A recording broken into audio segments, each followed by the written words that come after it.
Hello students, how are you? I hope you all are fine and preparing well for your forthcoming examination as well as for your board exams, isn't it? So students, in the continuation of the chapter Nationalism in India, I am going to start the topic 1.2 the Rowlatt Act. तो इस topic को start करने के पहले हम लोग पिछले class में क्या पढ़े थे उसको एक बार रिकॉल करा देता हूँ कि पिछले क्लास में हम लोग पढ़े थे कि गांधी जी जो है वो 1915 को साउथ अफ्रीका से इंडिया लौटते हैं और फिर इन्होंने इंडिया आने के बाद उन्होंने बड़े बड़े आंदोलन किए और इस आंदोलन के पीछे उनका आइडियोलॉजी क्या था? Satyagraha. Satyagraha means struggle for truth through non violence. यही एक बड़ा शस्त्र था जो गांधी जी ने ब्रिटिश के खिलाफ इस्तेमाल किया और इससे उनकी सफलता भी मिली। तो इसमें से प्रमुख सत्याग्रह क्या था? चंपारण सत्याग्रह, खेदा सत्याग्रह और अहमदाबाद कॉटन मिल सत्याग्रह। इसी सत्याग्रह के तहत इन्होंने ब्रिटिश के खिलाफ आवाज़ उठाई और बाद में इन्होंने लेबर्स और जितने जो लोग जो थे जो ब्रिटिश से तंग थे उनसे उन्होंने निजात दिलाई। प्लस साथ साथ हम लोग इसमें पढ़ेंगे रावलट एक्ट, जालियांवाला बाग इंसिडेंट और खिलाफत मूवमेंट के बारे में भी। बाद में देखेंगे यही सब मूवमेंट जो था जो सत्याग्रह के तहत जो चला, यही क्या हुआ बाद में एक बड़ा आंदोलन that is non cooperation movement के एक तरह से ये फाउंडेशन लेड किया। मीन्स एक तरह से ये बड़ा मूवमेंट का एक नींव रखा। तो इसी के बारे में हम लोग इस चैप्टर में पढ़ेंगे। Emboldened with this success, Gandhiji 1919 decided to launch a nationwide satyagraha against the proposed Rowlatt Act 1990. Emboldened with success कहने का मतलब अपने कामयाबी से। कौन सी कामयाबी? जो 3 सत्याग्रह गांधी जी ने स्टार्ट किया था, चंपारण सत्याग्रह, खेदा सत्याग्रह और अहमदाबाद कॉटन मिल सत्याग्रह, इससे उन्होंने बहुत सफलता पाई। तो इसी से वो बहुत ही उत्साहित थे। तो इसी पर उन्होंने क्या किया, उसी वक्त 1919 में रावलट एक्ट पारित किया गया। तो इस रावलट एक्ट के खिलाफ उन्होंने क्या किया, एक राष्ट्रव्यापी आंदोलन जो उन्होंने चलाने का फैसला किया। This act had been hurriedly passed through the imperial legislative council despite the united opposition of the Indian members. और ये जो रावलट एक्ट जो था ये क्या था, भारतीय जो मेंबर्स जो थे इस लेजिस्लेटिव काउंसिल में जो मेंबर्स थे ये लोग नहीं चाहते थे कि ये लागू हो, लेकिन उनके विरोध के बावजूद भी ब्रिटिश ने क्या किया, इसको पारित कर इसको जल्दीबाजी में इसको एक्ट बना दिया और इसको लागू करवा दिया। अब इसके पहले हम लोग समझेंगे ये रावलट एक्ट है क्या। तो फर्स्ट वर्ल्ड वॉर में ब्रिटिश इन्वॉल्व थे और इंडिया में रेवोल्यूशनरी एक्टिविटीज को सप्रेस करने के लिए उन्होंने एक एक्ट बनाया था। उस एक्ट का नाम क्या था? Defence of India act 1915। ये क्या था, एक इमरजेंसी क्रिमिनल लॉ था और फर्स्ट वर्ल्ड वॉर के खत्म होने के 6 महीने के बाद ही ये एक्ट जो था ये खत्म होने वाला था। तो ब्रिटिशों ने देखा कि अगर ये एक्ट खत्म हो जाएगा तो रेवोल्यूशनरीज जो है ये क्या हो गए, आउट ऑफ कंट्रोल हो जाएंगे। तो इस एक्ट को लागू रखा जाए कि नहीं रखा जाए, इसके लिए इन्होंने क्या किया, एक कमेटी बनाई और इस कमेटी के हेड कौन थे? Sir Sidney Rowlatt. इन्हें रिस्पॉन्सिबिलिटी दी गई कि देखने के लिए कि कोई इंडियन जो है वो ब्रिटिश के खिलाफ कुछ कॉन्सिक्वेंसी या कोई रेवोल्यूशनरी एक्टिविटीज़ तो नहीं कर रहे हैं। तो सर सिडनी रावलट जो है उन्होंने ये अपने रिपोर्ट में लिखा कि हाँ इंडियंस जो है वो ब्रिटिश के खिलाफ कॉन्सिक्वेंसी कर रहे थे। और जाहिर था इंडियंस तो थे वो ब्रिटिश के खिलाफ तो लड़ ही रहे थे। तो ब्रिटिश ने क्या किया, इसको डिफेंस ऑफ इंडिया एक्ट 1990 को इंडेफिनिट पीरियड के लिए उन्होंने क्या किया, इसको एक्सटेंड कर दिया under the recommendation of sir Sidney Rowlatt. तो बाद में इसी एक्ट को क्या नाम दिया गया, रावलट एक्ट नाम दिया गया। इसीलिए हम इसको रावलट एक्ट नाम से हम जानते हैं। साथ ये रावलट एक्ट का दूसरा नाम भी है, वो क्या है, the anarchical and revolutionary crimes act of 1919। ये भी क्या है, रावलट एक्ट का ही एक दूसरा स्वरूप है। तो इस एक्ट का मेन ऑब्जेक्टिव क्या था कि ब्रिटिश के खिलाफ किसी भी कॉन्स्पिरेसी को शुरू करने के पहले ही खत्म कर देना। और इस एक्ट के तहत क्या था कि इसमें पुलिस किसी भी समय किसी के घर में बिना वारंट के सर्च कर सकते थे और अगर उसके घर में कोई भी आपत्तिजनक सामग्री या कोई भी चीज़ में झंडा हो, चाहे कोई पोस्टर्स हो, अगर वो मिलता तो क्या हुआ, उन्हें कोर्ट में बिना पेशी किए हुए 2 साल तक जेल में डाल दिया जाता था। It gave the government enormous power to repress political activities and allowed detention of political prisoners without trial for 2 years। तो ये राउलेट एक्ट के तहत ब्रिटिश को क्या एक अधिकार मिल गई कि किसी भी पॉलिटिकल लीडर मीन्स कोई भी राजनीतिक नेता हो चाहे राजनीतिक कैदी हो, उसको बिना कोर्ट में ट्रायल किए हुए उन्हें 2 साल तक जेल में डालने का एक अधिकार मिल गया था। Mahatma Gandhi wanted non-violent civil disobedience against such unjust law which would start with हड़ताल on 6 अप्रैल। तो महात्मा गांधी जो थे ये अन्यायपूर्ण कानून के लिए उन्होंने क्या किया, एक अहिंसक ढंग से उन्होंने क्या किया, एक आंदोलन स्टार्ट किया। और इस आंदोलन को उन्होंने क्या किया, सबसे पहले 6 अप्रैल को हड़ताल के रूप में इसको पहले उन्होंने स्टार्ट किया। Rallies were organised in various cities. Workers went on strike in railway workshops and shops closed down। तो विभिन्न शहरों में क्या हुआ, रैली और जुलूस जो है वो आयोजन की जाने लगी। प्लस साथ में रेलवे वर्कशॉप में जितने भी वर्कर्स जो थे और लेबर्स जो थे वो लोग भी क्या किए, गांधी जी के समर्थन में उन लोगों ने भी स्ट्राइक में हिस्सा लिया, मीन्स अपने काम को उन्होंने ठप कर दिया। साथ साथ व्यापारी भी गांधी जी के समर्थन में उन लोगों ने भी अपनी दुकानें बंद कर दी। Alarmed by the popular upsurge and scared that lines of communication such as railways and telegraph would be disrupted, the British administration decided to clamp down on nationalists। तो ब्रिटिशों ने देखा कि ये जो हड़ताल जो ये धीरे धीरे विराट रूप ले रही थी, तो वो लोग क्या हो गए, भयभीत हो गए। क्यों? क्योंकि उन्हें लगा कि कहीं उग्र भीड़ जो है रेलवे लाइन और टेलीग्राफ को डिस्टर्ब ना कर दे, मीन्स इसको नष्ट ना कर दे। और ब्रिटिश का जनरली क्या था, बिजनेस जो भी था वो क्या था, रेलवे और टेलीग्राफ उनके बिजनेस में बहुत अहम रोल प्ले करता था। तो इन लोगों को एक डर सताने लगा। तो उन्होंने क्या किया, इस हड़ताल को या इस आंदोलन को खत्म करने के लिए उन्होंने सबसे पहले क्या किया, कुछ नेताओं को बंदी बनाना स्टार्ट करने लगा। मीन्स उन लोग जो है वो नेताओं को हिरासत में लेना शुरू कर दिया, क्योंकि ऐसे भी राउलेट एक्ट चल ही रहा था। इस राउलेट एक्ट के क्या था, उसमें एक क्लॉज भी था कि किसी भी जुलूस या आयोजन जो है इस पर पूरी तरह से पाबंदी लगी हुई थी। इसके बावजूद भी लोग रैली और आयोजन कर रहे थे। Local leaders were picked up from Amritsar and Mahatma Gandhi was barred from entering Delhi.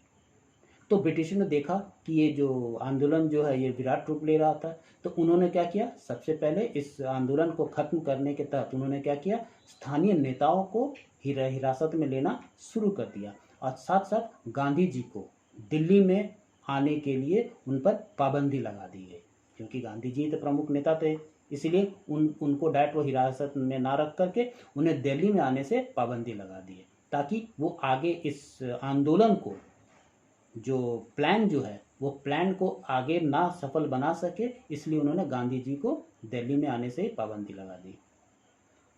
On 10th April, the police in Amritsar fired upon a peaceful procession, provoking widespread attack on banks, post office and railway stations। Martial law was imposed and General Dyer took command। फिर 10 अप्रैल को क्या हुआ, एक शांतिपूर्वक जुलूस चल रहा था। उस जुलूस में क्या हुआ, पुलिसों ने निहत्थे लोगों पर गोलियां चला दी और इसी घटना के बाद लोग क्या हुए, उग्र हो गए। उन्होंने क्या किया, बैंक्स, पोस्ट ऑफिस और रेलवे स्टेशन पर इन्होंने हमला कर दिया। मीन जितने भी सरकारी दफ्तर और ये सब जो जितने भी बिल्डिंग्स थे इस पर उन लोगों ने हमला करके पूरी तरह से तहस नहस कर दिया। तो इसी को देखते हुए क्या हुआ, अमृतसर में मार्शल लॉ लगा दी गई और मार्शल लॉ की कमांड किसको दिया गया, जनरल डायर को। On 13th April, the infamous Jallianwala Bagh incident took place। On that day, a large crowd gathered in the enclosed ground of Jallianwala Bagh। Some came to protest against the government's new repressive measures। Others had come to attend the annual Baisakhi fair। इसके पहले हमने बताया था कि 10 अप्रैल को क्या हुआ था, शांतिपूर्वक जुलूस के ऊपर ब्रिटिशों ने गोलियां चला दी थी। इसी के कारण क्या हुआ, भीड़ ने पोस्ट ऑफिस, रेलवे स्टेशन सभी को आग लगा दी थी, सभी को तहस नहस कर दिया था। तो इसी को सप्रेस करने के लिए ब्रिटिशों ने क्या किया था, मार्शल लॉ लगा दिया था। और किसके कमान के अंडर, जनरल डायर के अंडर। तो ये 10 अप्रैल की बात है, मीन्स अमृतसर में मार्शल लॉ लागू थी। और 13 अप्रैल को क्या हुआ था, जालियांवाला बाग। आप जालियांवाला बाग को समझिए, ये क्या है, जालियांवाला बाग में ये एक तरह से क्या था, अमृतसर में पार्क था, ये अभी भी है। वो पार्क है जो क्या था, चारों तरफ से घिरा हुआ था और उसका एक ही द्वार, मीन्स प्रवेश और निकासी जो था वो एक ही द्वार था। तो हुआ क्या था, इस जालियांवाला बाग में 13 अप्रैल को 2 ग्रुप्स के लोग वहाँ एकत्रित हुए थे। एक ग्रुप क्या थे, उन लोग जो थे वे ब्रिटिश के दमनकारी कानून के विरोध प्रकट करने के लिए वे लोग शांतिपूर्वक अपनी मीटिंग रखे हुए थे और वो विरोध प्रकट करे थे, वो भी शांतिपूर्वक। और दूसरा जो क्या था, कुछ गांव वाले लोग अपने सालाना बैसाखी मेला में शिरकत करने के लिए वो जालियांवाला बाग में आए हुए थे। तो कहने का मतलब क्या, दोनों अपने शांतिपूर्वक थे, जो अपने अपने कार्य में मशगूल थे। लेकिन यहाँ क्या था, जितने लोग जो आए थे बाहर से, गांव के जितने लोग, जब उन्हें पता नहीं था कि यहाँ मार्शल लॉ लगा हुआ था, तो वो लोग तो अपना बैसाखी मेला का एंजॉय कर रहे थे। Being from outside the city, many villagers were unaware of the martial law that was imposed. तो इसने पहले बताया कि बहुत से गांव वाले लोग जो थे, बहुत से जो दूसरे गांव के लोग जो यहाँ आए हुए थे, उन्हें पता भी नहीं था कि यहाँ मार्शल लॉ लगा हुआ था।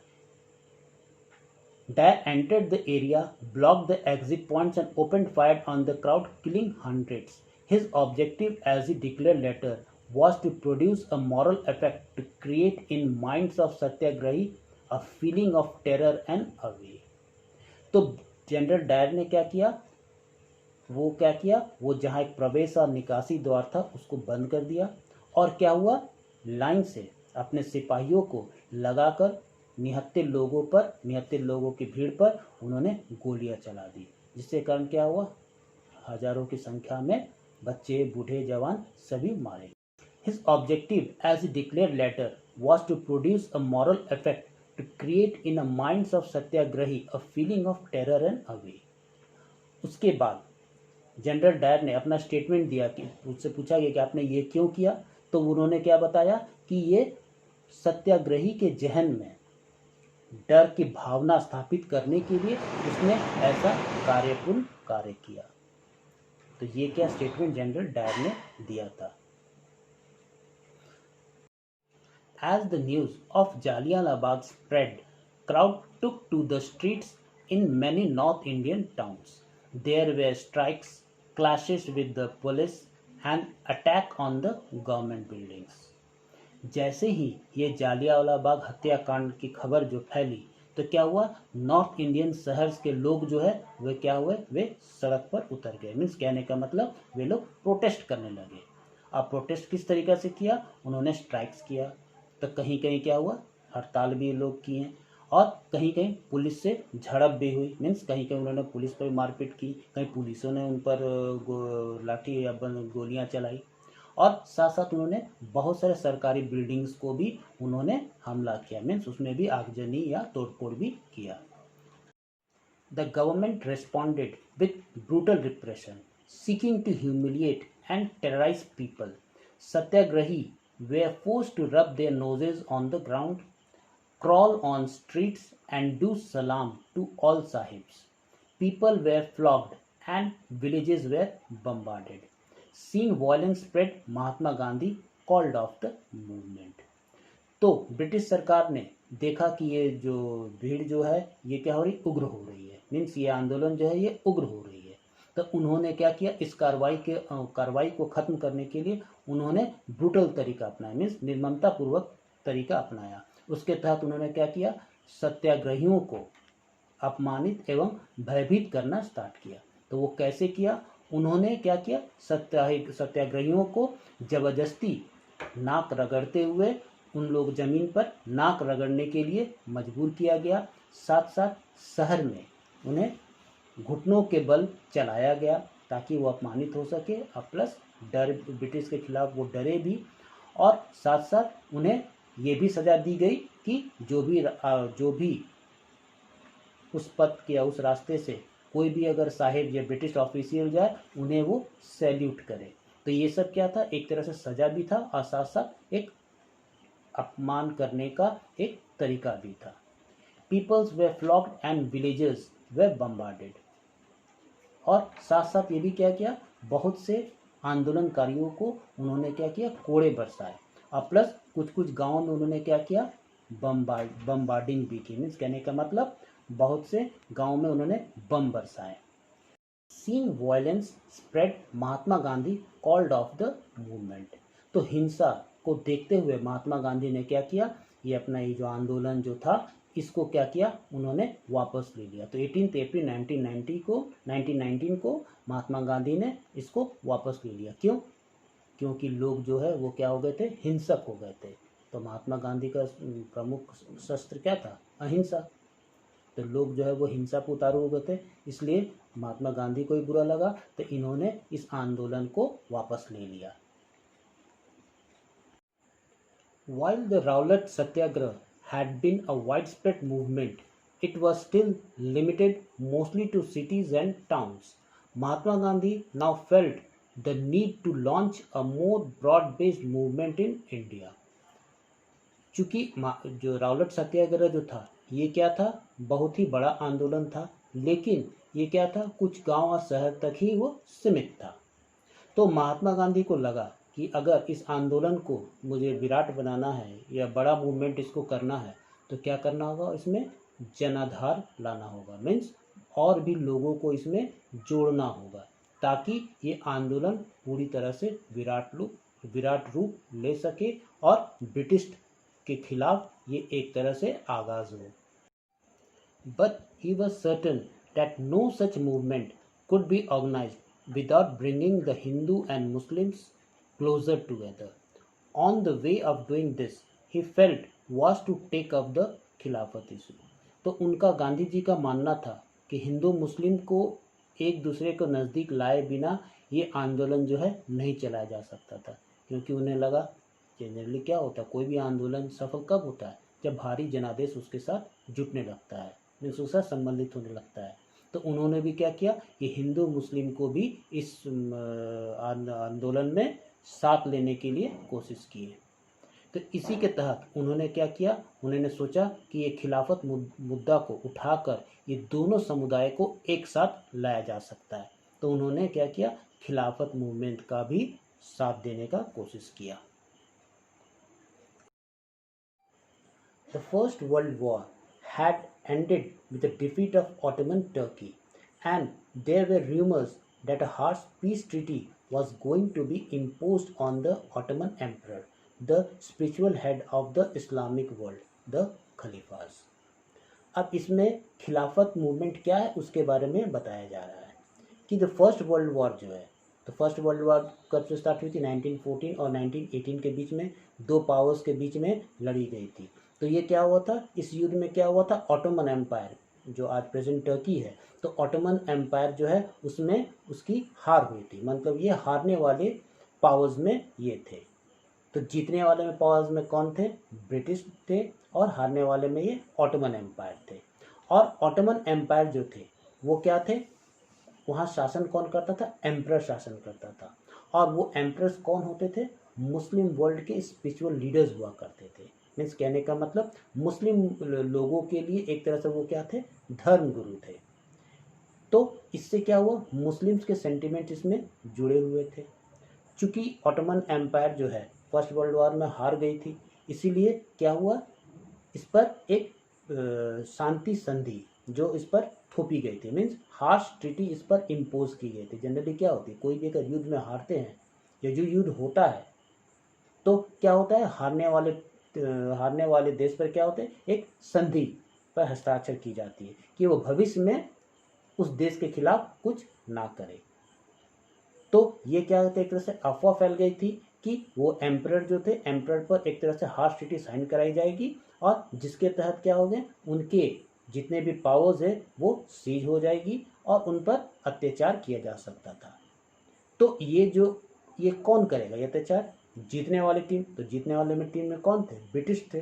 इसीलिए जितने भी मुस्लिम जो थे वे भी क्या थे, इसी सेंटिमेंट के तहत ये लोग भी क्या थे, ब्रिटिश के खिलाफ थे। तो इसी के तहत उन्होंने क्या किया, ये खिलाफत मूवमेंट जो है लोग जो स्टार्ट किया।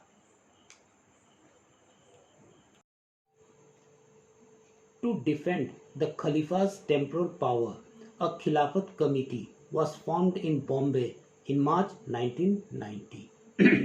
तो खलीफास की डिग्निटी या उनकी शक्तियों के रक्षा के लिए क्या किया गया, मार्च 1919 को बॉम्बे में एक खिलाफत कमेटी का गठन किया गया।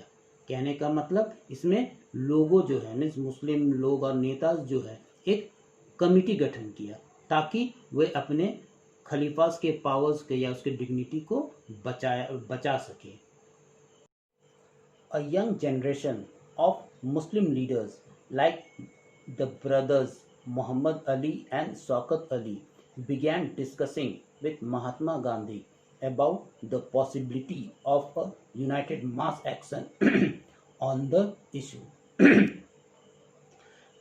कहने का मतलब मोहम्मद अली और शौकत अली जो बाद में अली ब्रदर्स के नाम से जाने गए, उनके साथ और भी कुछ युवा मुस्लिम नेताओं ने मिल करके इस विषय पर एक जन कार्रवाई करने के लिए महात्मा गांधी के साथ मिलकर उन्होंने क्या की, चर्चा शुरू कर दी। मीन्स लोग मिल करके गांधी जी के साथ डिस्कशन शुरू कर दिया।